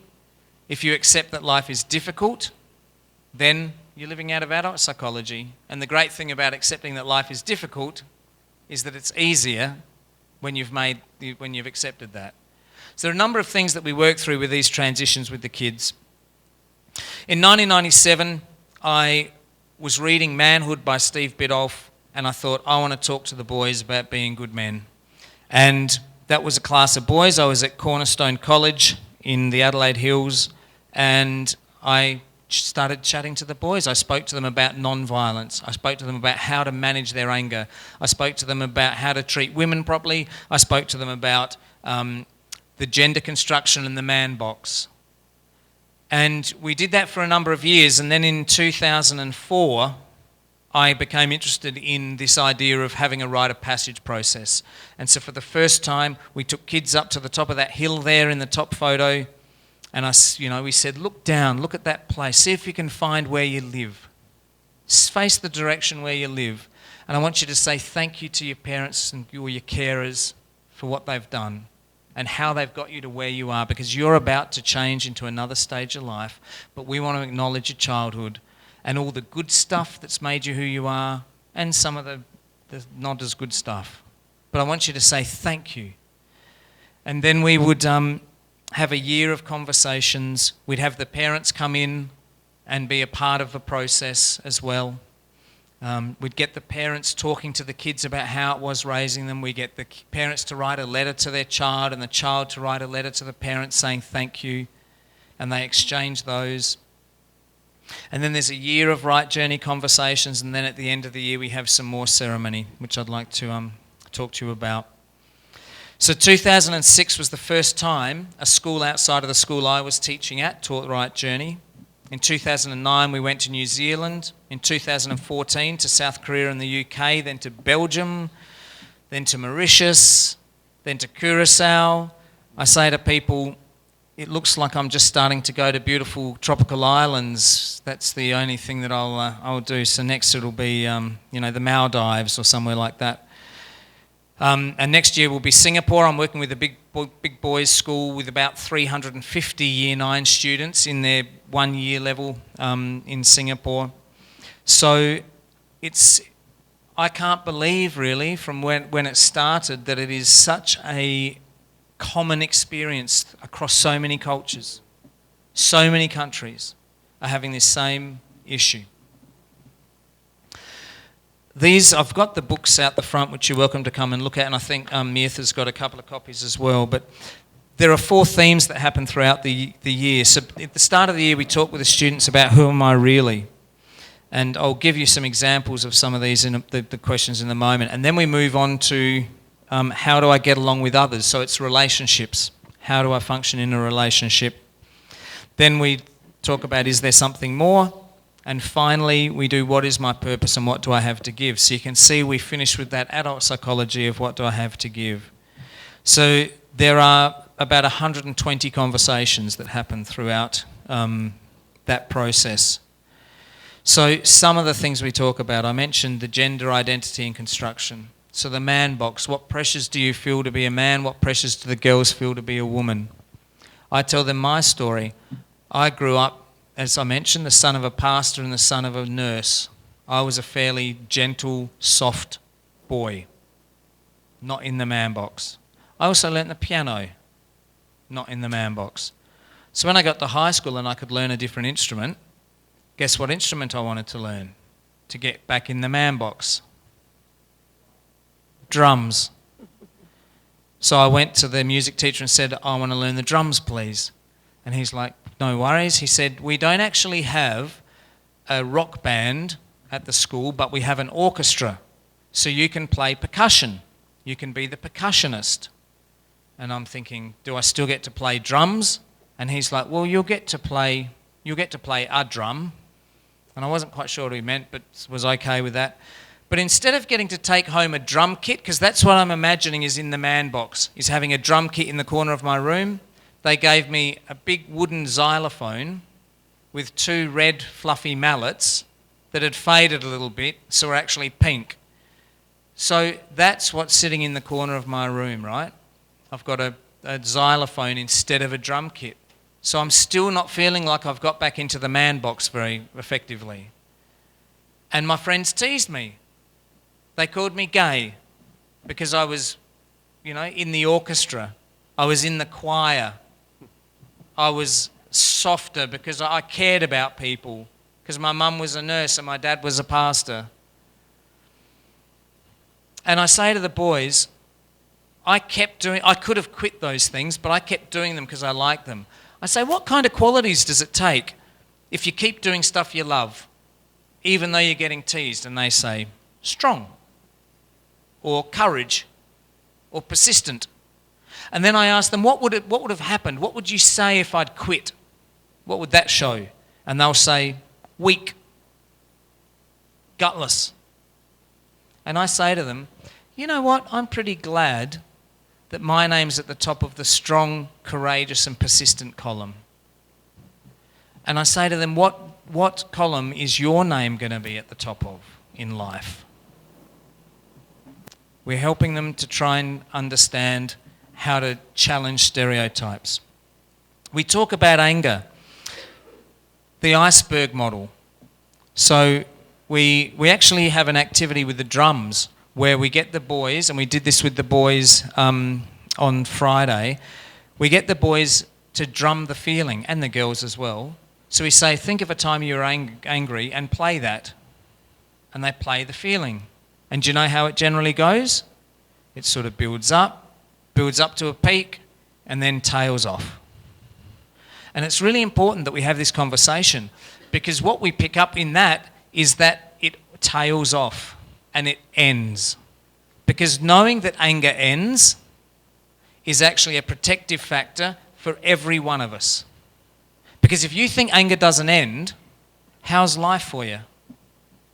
If you don't know that feelings transition, if you don't have that knowledge, life is, people do certain things. If they think they have no hope, that's a difficult life. So we talk about, we use this iceberg model of feelings. I put angry at the top, and then below it, I'll tell them a story, usually where a man's been violent, and I'll say he was angry, but what was below the surface? And I get just the negative words from there, and I say, can you pick one up and put it underneath the surface? So they might come off and he might say, well, I've got cut off. And I say, why would that man have felt cut off? And they say, well, his girlfriend broke up with him. And I say, okay, put cut off under the surface. Because to lessen the anger, you actually need to know what's below the surface. If you only have angry in your head as what your problem is, that's hard to deal with. Does that make sense? You need to know what's below the surface to transform that and to change the situation. So that's something else we do with the kids. We try to build empathy for the opposite sex. So we ask the kids these questions in their classes. So the female teacher will ask the girls, what do you wish the boys knew about being a girl your age? And the boys will be asked, what do you wish the girls knew about being a boy your age? And then we share that information. So they start to get a sense for what, the differences between the genders. I mentioned the importance of having different methodologies, and so it was really fun working with Johnny's school on Friday and doing some of those. So we did some drumming, we did this activity here where you can see some kids throwing some sticks. We use feeling cards. There's a whole pile of different processes that we use. And I just briefly want to talk through the ceremonial side of the hero's journey. So we've got these 7 stages that we use, and this is what forms the ceremony. So we have the classes where we have the conversations, which is what happens in school. And generally, it's 2 or 3 lessons a week that is spent having conversations. Then I mentioned the ceremonies, they're based on a hero's journey. And I'll quickly give you some images of them. So the calling ceremony is the one I mentioned where we stood at the top of the mountain and said thank you. You'll also notice in a couple of those photos there are children throwing stones. And what are written on those stones are a childish behaviour that they need to let go of to become an adult. So what we're getting the kids to imagine is that you cannot take some behaviours into adulthood because they're childish. And we say to them, what are some of the things you need to let go of personally? What do you need to stop doing because it's not an adult behaviour? And they symbolically throw that into the ocean, or some of them let go the balloons. We generally have this ceremony at either, a lot of them they watch the sunrise as a part of it. Because what we're trying to do is make memorable moments for these kids. I talk to the teachers and say what we're basically trying to do is pick all the hallmarks of a wedding. What do we do at weddings? Well, we invite people along. So there might be some people there. We have symbols, we have rings, we have food. We talk about the people. So we help the teachers design these ceremonies to fit their particular school. So a public school is going to be different to a Catholic school when it comes to this kind of ceremony. Then I mentioned we have the departure ceremony. So you can see a dad and a son reading their letter to each other. You can see the little lamb. We have the parents bring in some items from their kids' childhood. And it's a beautiful moment because I say to the parents, can you talk to your kid, your child, about how it was raising them? And so they'll get that little lamb and they'll say, do you remember Lammy? You used to suck Lammy's ear in your cot at night. That's what helped you get to sleep. And there's a christening gown and a favourite book. And it's a beautiful moment because, do you know, parents never have these conversations, well, not that I know of, these conversations with their kids. And often there are tears. Often there are tears of joy, tears of sadness as they begin to imagine this shift in their kids. There's often food. It's a beautiful moment with parents or mentors if the kids' parents aren't around. Then we have a following. The following is a program where we ask the families to find another man for their boy and another woman for their girl from their circle of friends that they'll spend some time with. So we're putting other men and women into our kids' lives. We're starting to build the village. Yep. It's important that kids see different ways of being a man and being a woman. I'm a particular kind of man to my boys. I tend to wear flowery shirts. My boys, they want to have a man around that doesn't wear flowery shirts. So that's my job, to find a guy that doesn't wear flowery shirts and stick him in front of them as well.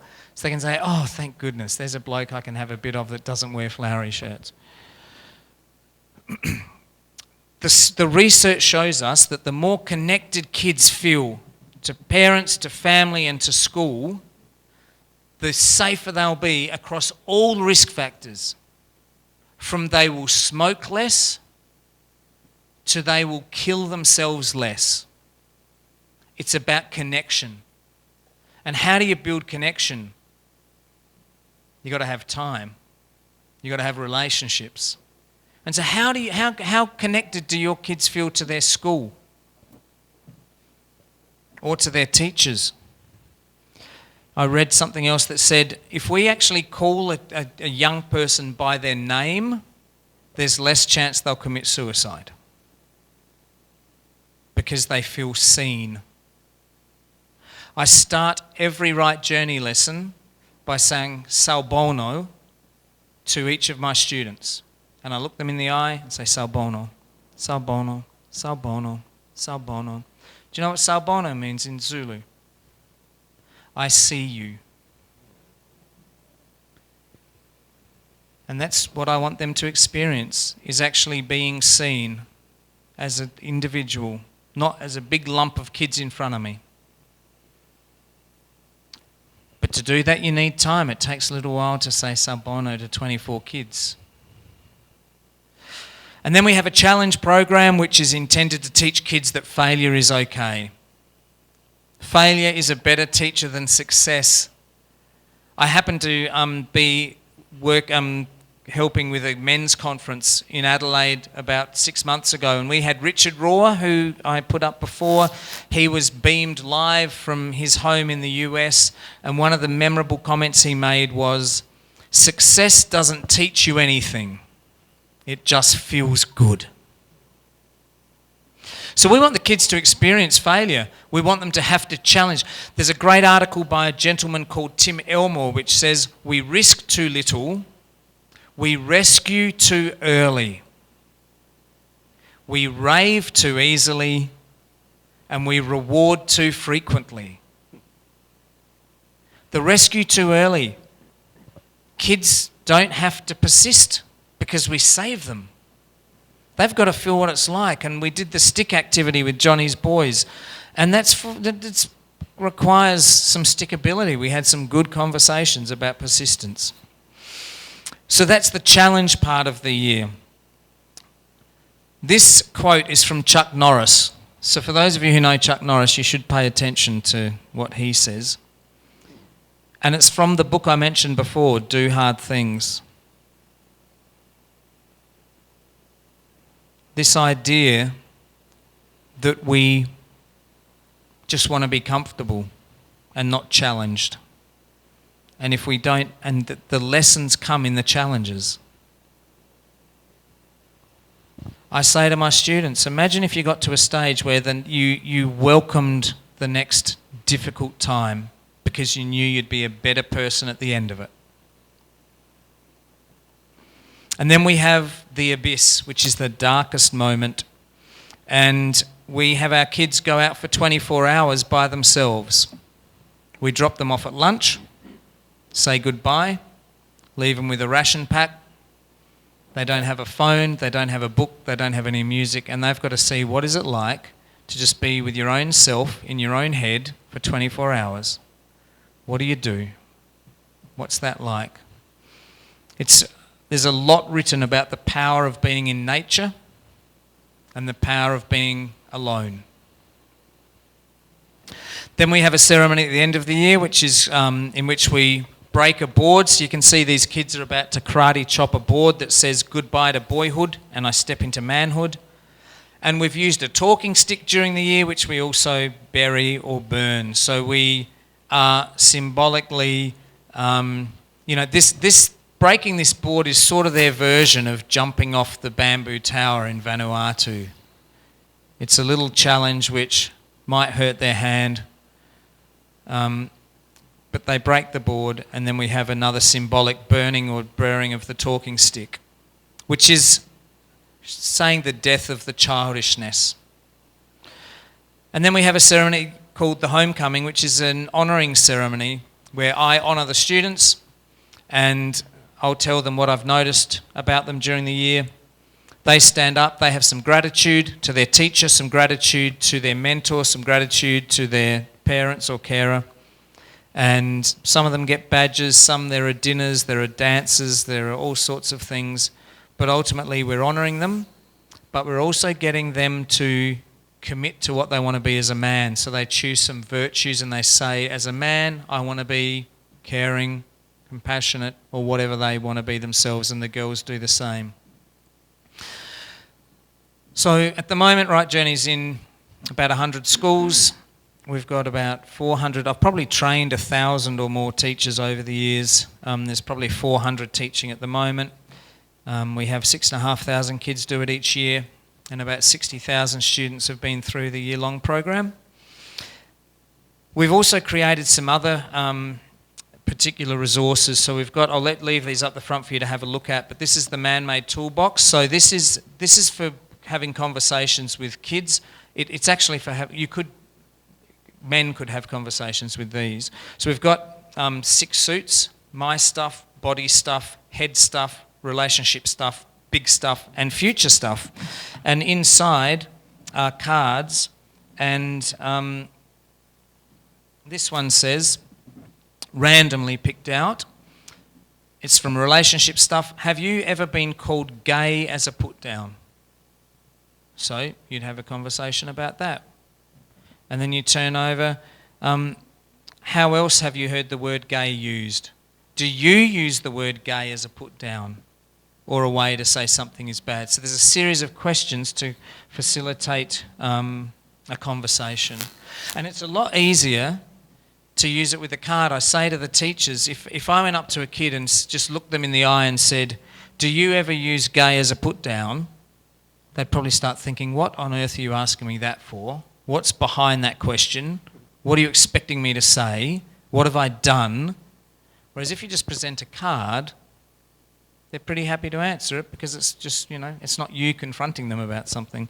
So we've also got a women's version, and we're really hoping that we can get these translated into Papiamento as well for use in not only schools, but for counsellors, for families, for churches and youth groups, as ways to conduct conversation.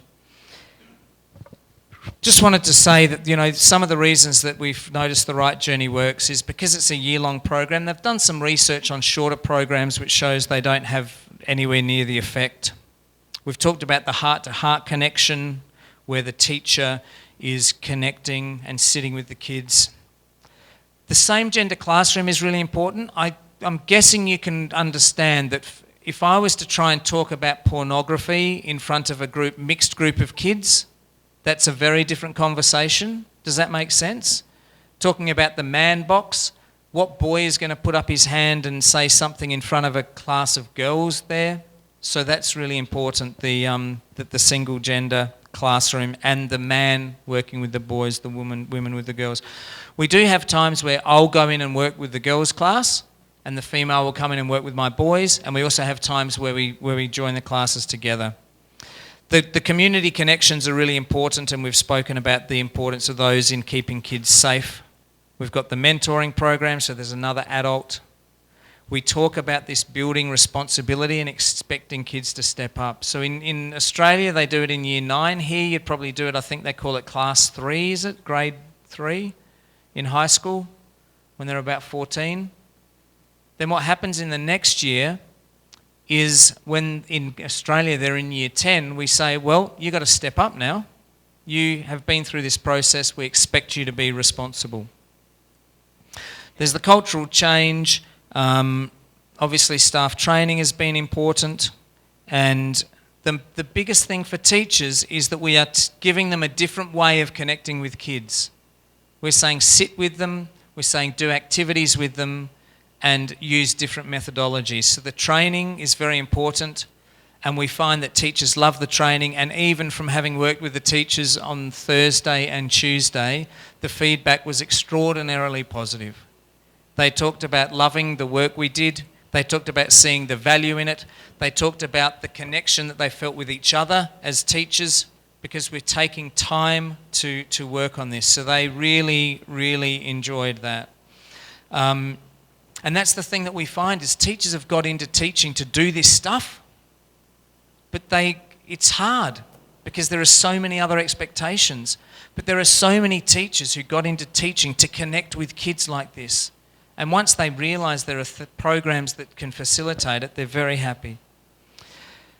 So I also wanted to briefly mention my work with parents, because what I realised was I was working with parents of 14-year-olds and telling them about building responsibility, and realising that at 14, it's almost a bit late to suddenly start saying to your kids, oh, we need you to be responsible now. There'd be an avalanche of responsibilities before they turned 18. One of the interesting things I've thought about here in Curaçao is that despite the fact that tertiary education is often overseas, it sounds like the kids aren't skilled up to be ready to go overseas. Like it's a sudden thing. They are maybe babied a bit, and then they go, and it all happens over there because suddenly they're away. Does that make sense? Rather than the parents building up and building up and building up, and eventually saying, okay, you're ready now, we've done everything. You can cook, you can wash your own clothes, you can do all of this stuff, and you're ready. Rather than just suddenly going and thinking, oh my goodness. We heard a story of a girl who got over to Holland to do her study and hadn't ever used a manual can opener and couldn't cook for herself. So this idea that it's important to build kids. So we talk about, I have a parenting workshop that I do, and I say to parents, a birthday is an ideal time to build the next step of responsibility for your kids. So I say start at 2. And at 2, say to your kid, well, when you're 2 in our family, we put our toys away at the end of the day. That's just what we do. We've bought you a new toy box for your 2nd birthday and a nice bookcase, and at the end of the day, you put it all in there. And then they know that's what they do. And then at 3, make your bed. So at 7, up here, get a pet. That's a responsibility, having to care for something else. My son Malachi learned a lesson. He had a guinea pig. We live in a district where we get frosts at night. He has one job at night. It's to put a blanket over the guinea pig's hutch. What happens the one night that he doesn't bother going out and putting the blanket over the guinea pig's hutch? His guinea pig freezes to death overnight. So he goes out in the morning to feed his guinea pig, and there's a stiff guinea pig lying in its hutch. And he learns a lesson. It's hard for me as a dad to watch that, but that's a lesson in responsibility. Mate, that's your fault. You should have put that little creature died because you didn't do what is your responsibility. Remember, that will change his behaviour. Just like up here we talk about at 11, washing your own clothes, learning to use the washing machine. Malachi has learned things with that as well. He learned that his iPod won't last through a whole wash cycle. It will not work pulling it out at the end of a wash cycle. So what has he learned? He always checks his pockets. He's also learned that you don't put your cricket whites in with your new red t-shirt, because your cricket whites are no longer going to be that white. They're going to be the shade of salmon. It's really important that we build this in our kids. And so I've just started offering these parenting workshops with parents around Australia and New Zealand, helping them build a responsible young adult. I always like showing parents this slide, because it's about contributing. It's about contributing to society, and that's what we need to give our kids chores so that they learn to contribute. And then when the kids are 18, I do a release ceremony. So I say to my kids, you're now an adult just like me. I'm a bit wiser probably and older, had a lot more experience, but society says you can do the things I do, and so I'm going to let you go to be who you want to be.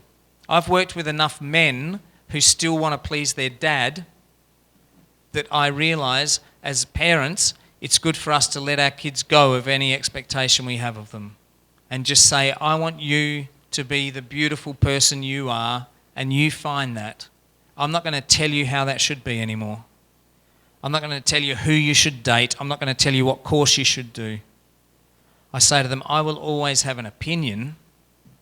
You can come and ask me and I'll tell you who you should date, but I'm going to wait for you to ask me because it's not my job to shove my opinion on you anymore because that keeps you small.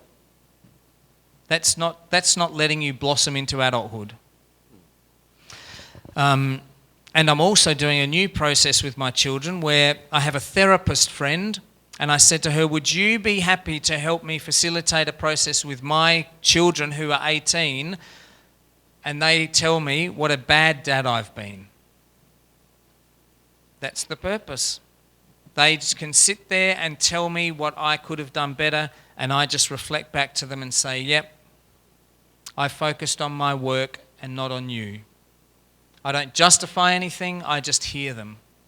Because I want my relationship with my 18-year-old kids, my adult children, to have no skeletons in the closet. And I'm big enough to hear this stuff. That's my job. I'm the parent. I chose to be a parent. And I want my kids to know that I hear them.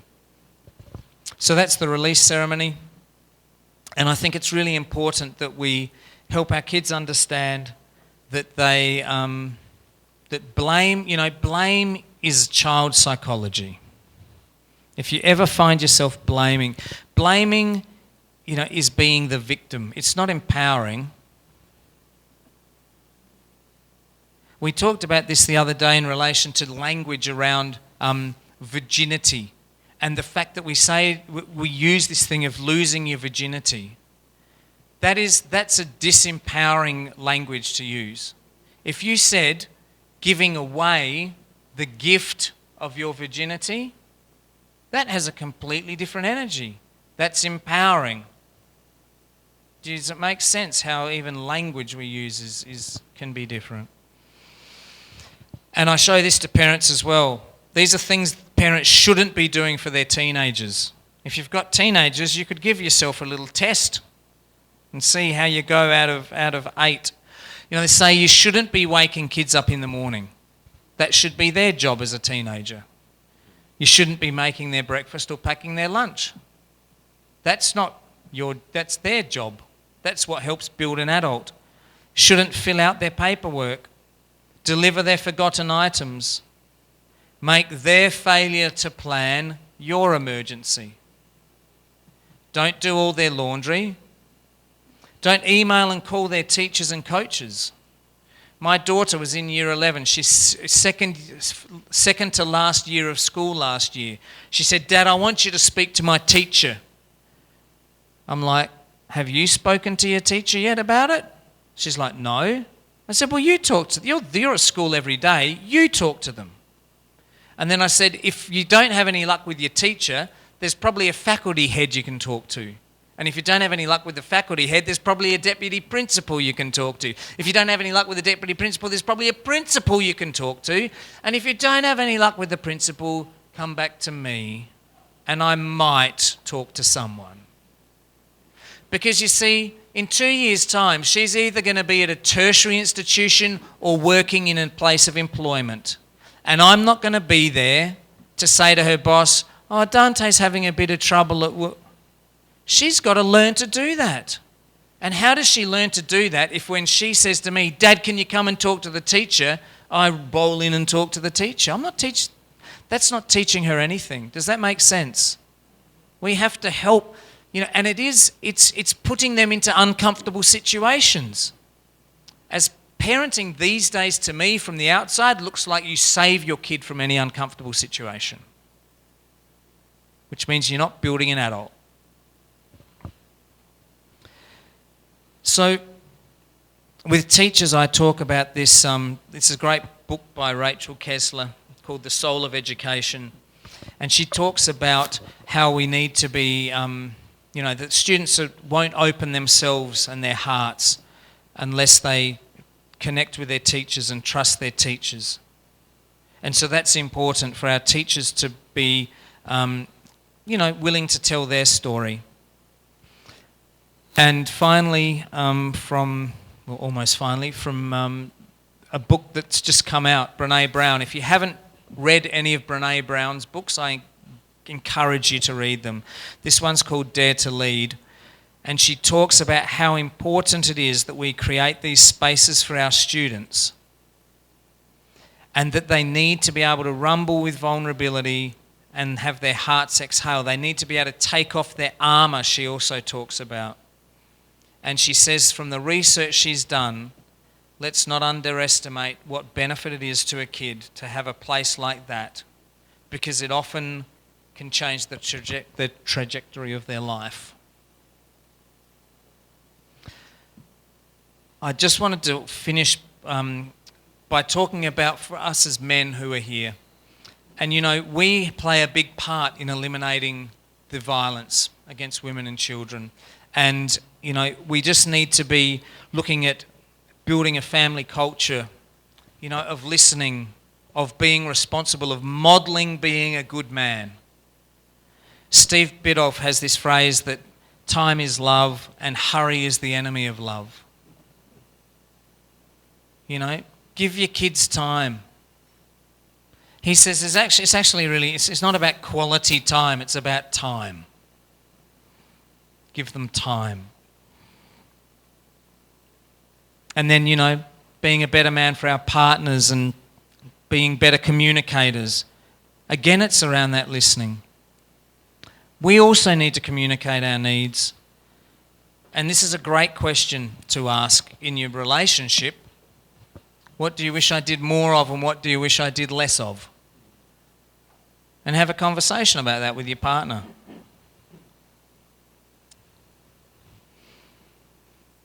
And being a better man for our mates. I catch up the first Friday of the month with a group of 12 guys. We've been doing it for 16 years now. An email goes out and we just say, who's up for dinner? One person will pick a place. Sometimes there's only 2 of us that turn up, sometimes all 12 of us turn up. But that, for me, has been the spot where I can go and connect with these guys. Because when you've got kids and you don't prioritise your own connection, and then we've got UoC Day, which I assume probably is here in Curacao as well. So this idea of connecting with your mates and not just going out for these dinners and talking about sport, but actually asking how each other are. And then finally, being a better man for ourselves. You know, looking after ourselves physically. What's our faith? What's our purpose? Fitness stuff. Friendships. There's been this study that says that loneliness is the biggest killer of men, they reckon. Loneliness. So how do we help guys with that? And making sure we have fun and play and gratitude. So that's it as far as what I'm presenting. If you're interested, there's a Facebook page that you can connect with, which I put a fair bit of stuff up on, and I'm very happy to field questions now. But also, if you have any comments or things you'd like to pass on, connect with me via email. So that's probably, have we got time for some questions?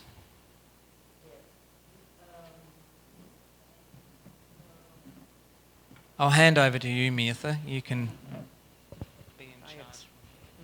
Should we turn this off? Shonang, mi kepabusan doon na po ng mes aplauso. Promi.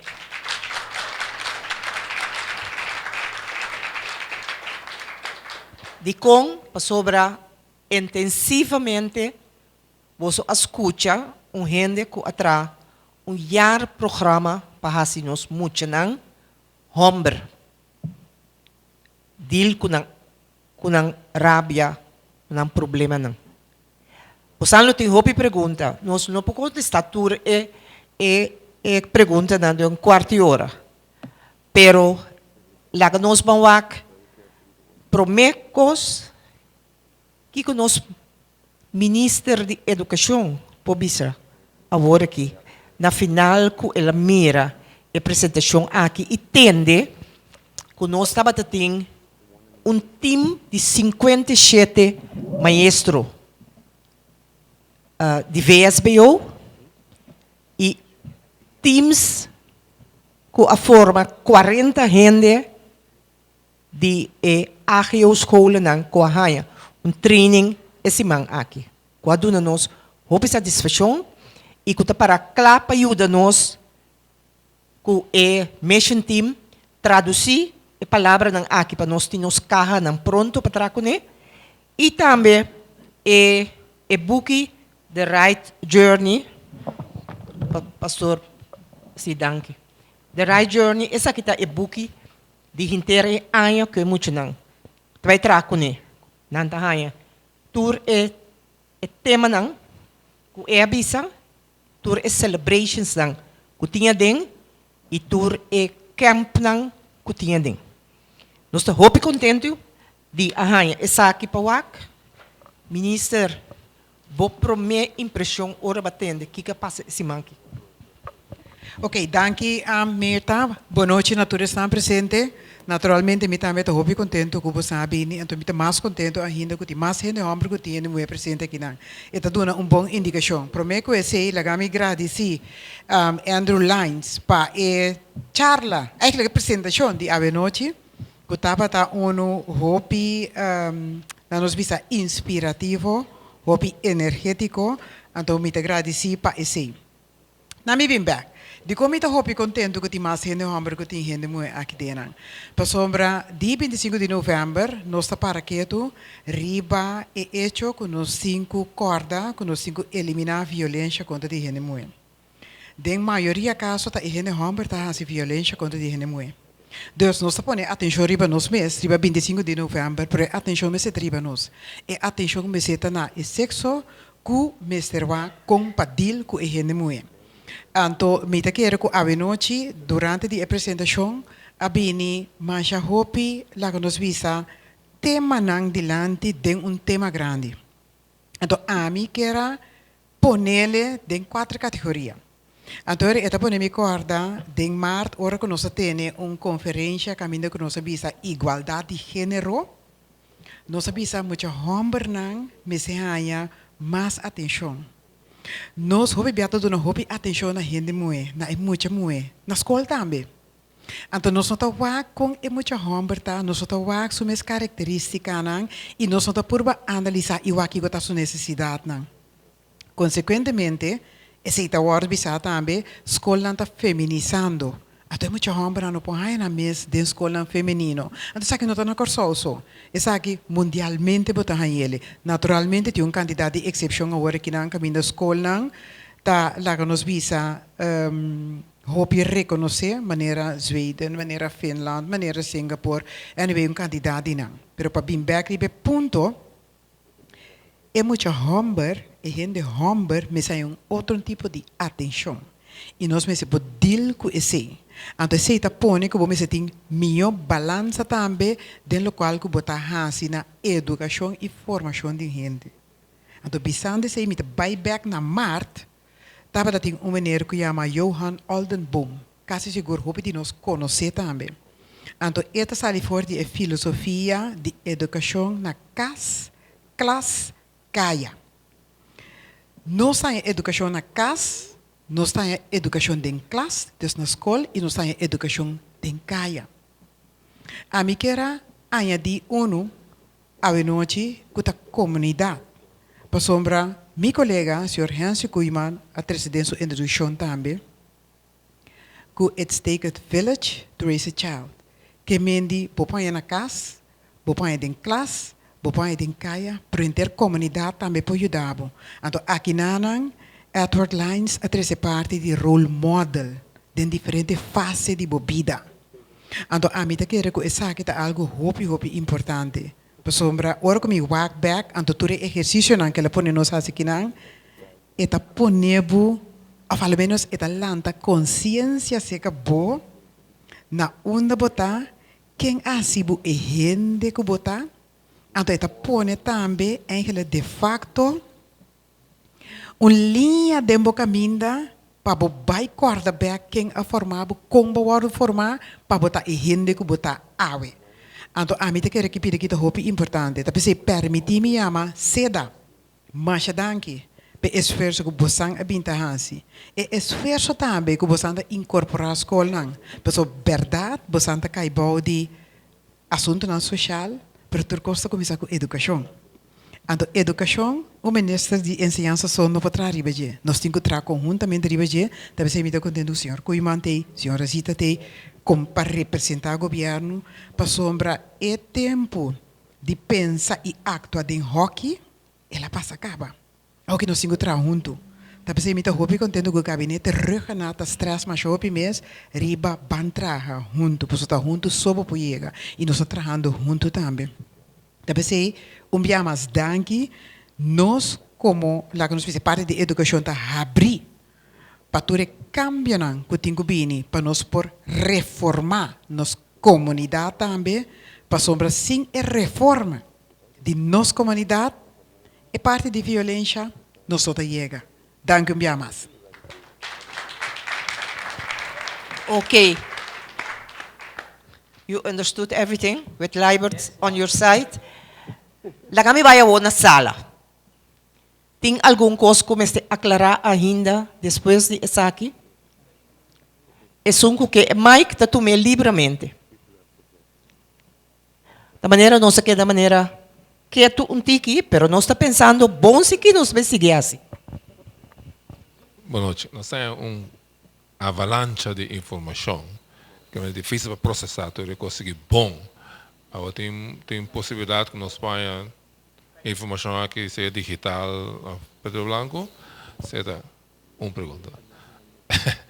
E nós estamos agradecidos que pisar para a apresentação, a qual a mim falta de como pastor de igreja, não sou identificado, eu de pastor, pero falta de framework moral.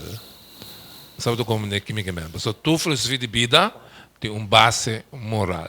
Você sabe que abrir também era quem está indo no qual é que, pero me tá hope convencer que o framework bíblico, para 10 mandamentos não, um bom framework foi quase por guia algo assim que pode ser exitoso. Se não bota suave dentro da área, então como presidente de fundação Paliomber, me estou bem contente que sei, porque nós também framework para nós trazer, né? Casualmente, dia 8, nós temos um retiro de NOV, de qual nós sabemos para tocante de mentoring. De NOV, adulto, para trazer com um teenager, mais young, que é uma boa dança para nós, estou bem contente com ele. Aplauso. Turhende ko a participar na taller ng aqui, nós temos um e-mail, anto italaga atrás e PowerPoints, maestro ng passador de processo aqui, e bostang kabing awinochi, bosto tahanya e PowerPoint, riba mo sumil, pa sobre ita hopi, e taller aqui, itong taller de 3 horas, awinochi, nós aperte un tiki, pe maestro ng itaba de 3 horas, lo que é será de 5 horas, pa sobre, nós não pora saca ng outra maneira foi escola. Nang aduna algo de nang hora para a queda par hora mais para nós fazer 3 horas. You understood the question about the spiritual framework? So the program started in a Lutheran school that I was teaching at, and so in that school it had a more specific spiritual emphasis. Because the program was going into public schools, we had to decide, would we keep that in the actual program that went into public schools, but then the public schools wouldn't have the program.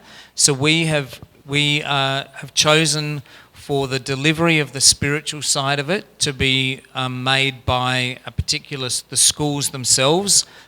We're in Jewish schools, Catholic schools, Lutheran schools, Baptist schools, in a whole lot of different types of schools, and we realised we'd have to write a different actual book for every one of those.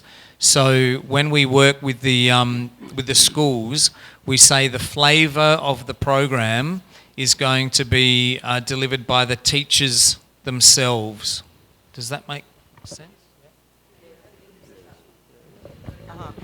E nós compreender também que, por exemplo, ora que nós trazemos um school caminha não tem mensaje como bem com que não tem background de escola naquela mente, seja católico, seja luterano, bem com não tem passaporte. Então, é típico passaporte, mas era passaporte de escola luterano. Então, bota mira e não também que é muito nanta hasitarenan que tinta marca com a religião. Tem passaporte que o teacher da firma. O teacher tá como te chama? Nós temos agora que mentor na escola. Ele avisa da 2 para 3 horas para semana e mentor da passador RITE Journey Program Por exemplo, ora que trata virtues, virtude e valor tem escola e base espiritual. Da wordt donador de mentor. Te duidelijk? Je bent adapteren, hinka bo parte ng adeng, anto toch sige hintere programa de aya. Anto dembo passport, bota pone tame e parte ng ku e muito passador de esse pa e mentor of e cabeçante de schoolbestuur por tekening af. Kemi eta trahak ko e base den aya, den school público e school confessional. Que nós temos trabalho de assim. Então, me queremos por assim trabalho eu bom. Ok, Shona.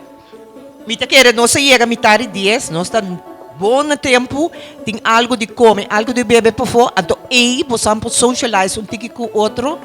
Becky, thank you. Você na Becky também aplauso, tá sua casa. Não a passa semana se caminha casa, mais 2 meses, agora ela cabe bisa. Onde costam que está doele que é tem que vai. Aí ela come cabrito de corso, aí ela come guiambo, ela come cucumbers do bar, ela come turcos que está de corso. Que bem piscaco funde com banana, tudo ela come. Então, amanhã que eu esqueci não vai trempar, não vai back, pero não se queda em contato. Turcos bom, não vai se beber algo, come algo. I just wanted to say, not only is Mirtha an amazing woman, but she's an amazing cook as well. We've been very, very spoiled. Andrew, thank you very, very much.